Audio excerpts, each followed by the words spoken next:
a numerológiában egy az egyben benne van az ember szellemi fejlődése.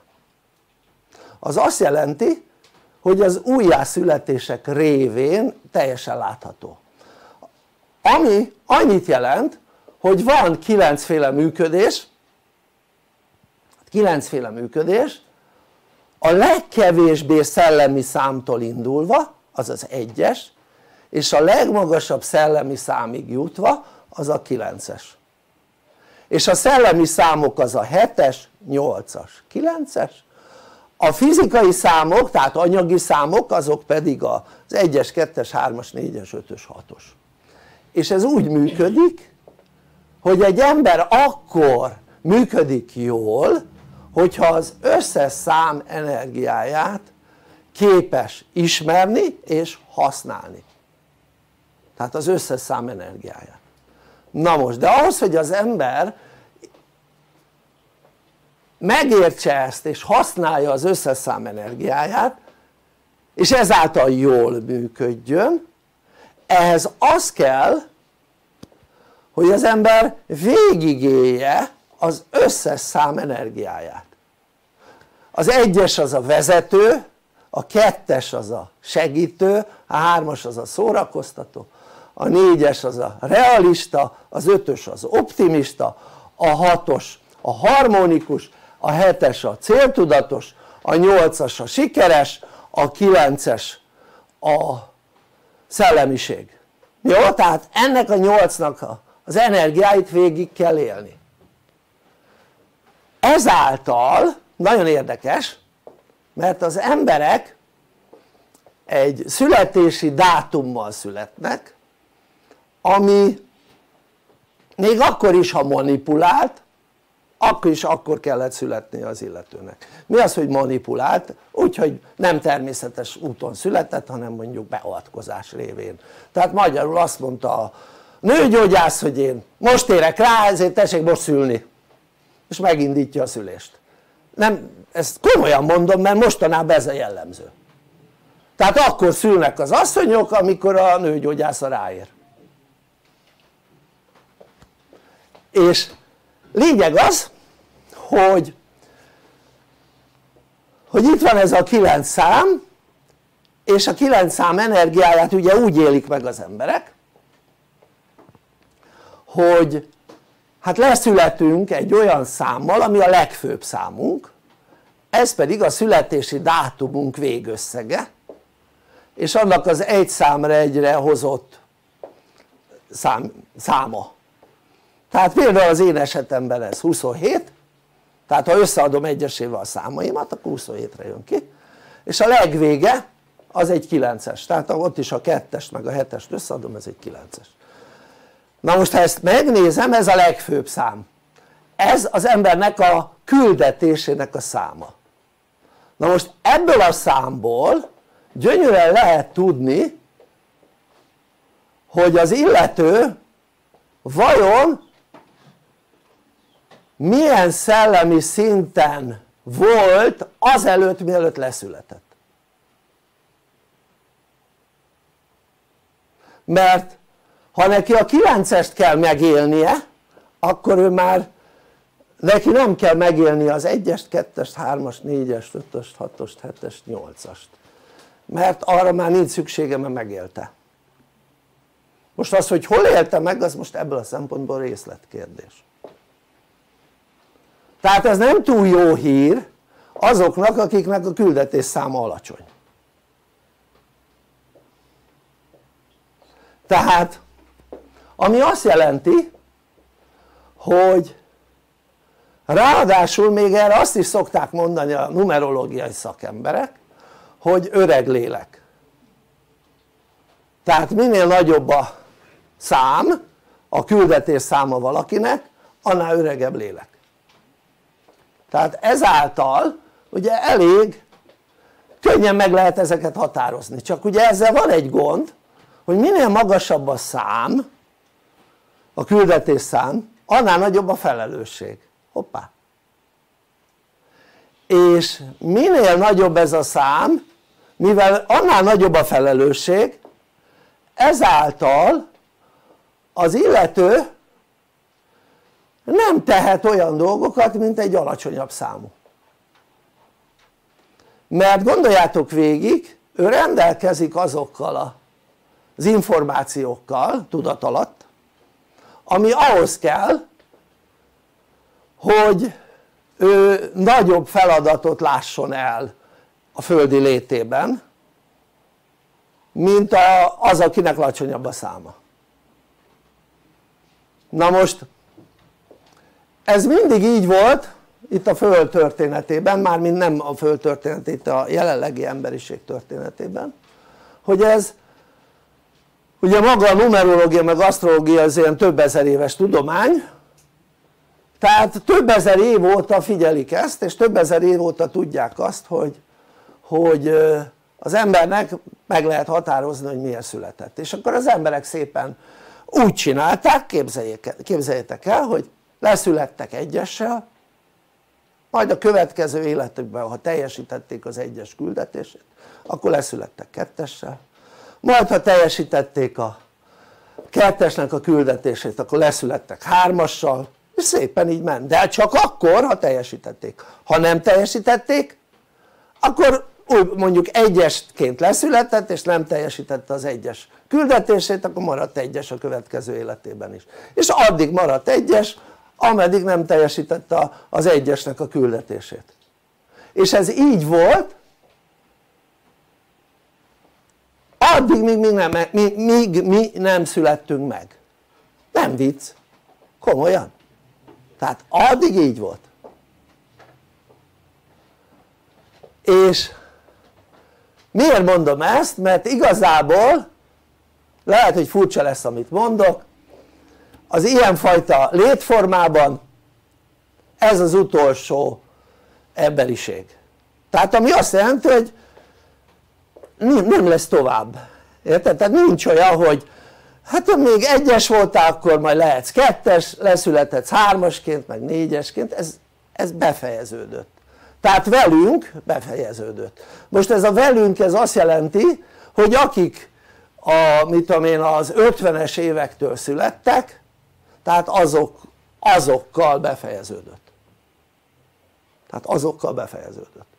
Ez azt jelenti, hogy értsétek, hogy hát ha befejeződött, akkor valami óriási változás állt be itt az emberiség életében, mert eddig sok ezer éven keresztül az ment, hogy szépen fejlődhettél itt 1-es, 2-es, 3-as, 4-es, 5-ös, 6-os, 7-es, 8-as, 9-es, érted? És ha a 9-esből is tovább fejlődtél, akkor mentél a magasabb szintű létformába.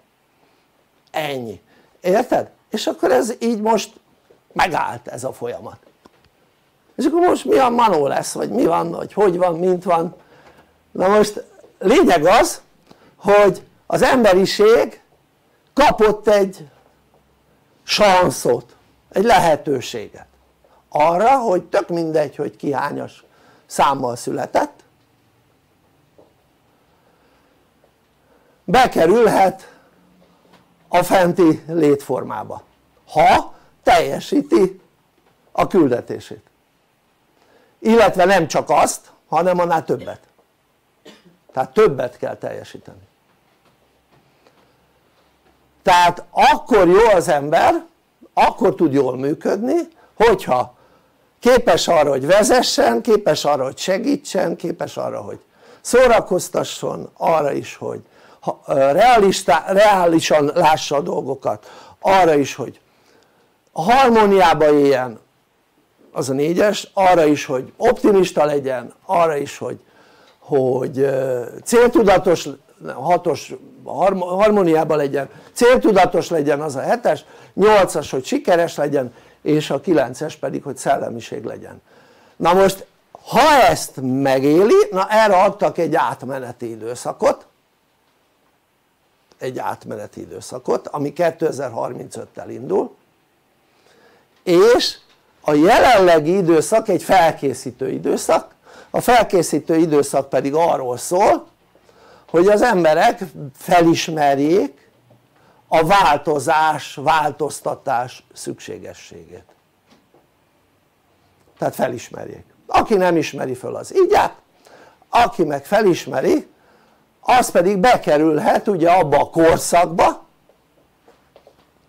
amit itt láthattotok a végén, mindjárt mutatom, hogy 2035-re ugye elkezdődik az aranykor, és az aranykorban tudják majd az emberek azt megcsinálni, hogy végig csinálják, ugye attól függetlenül, hogy milyen száma van, végig csinálják és bemutatják ugye a fentieknek gyakorlatilag azt, hogy ők képesek ezt a 9 fajta tevékenységet, dolgot jól csinálni.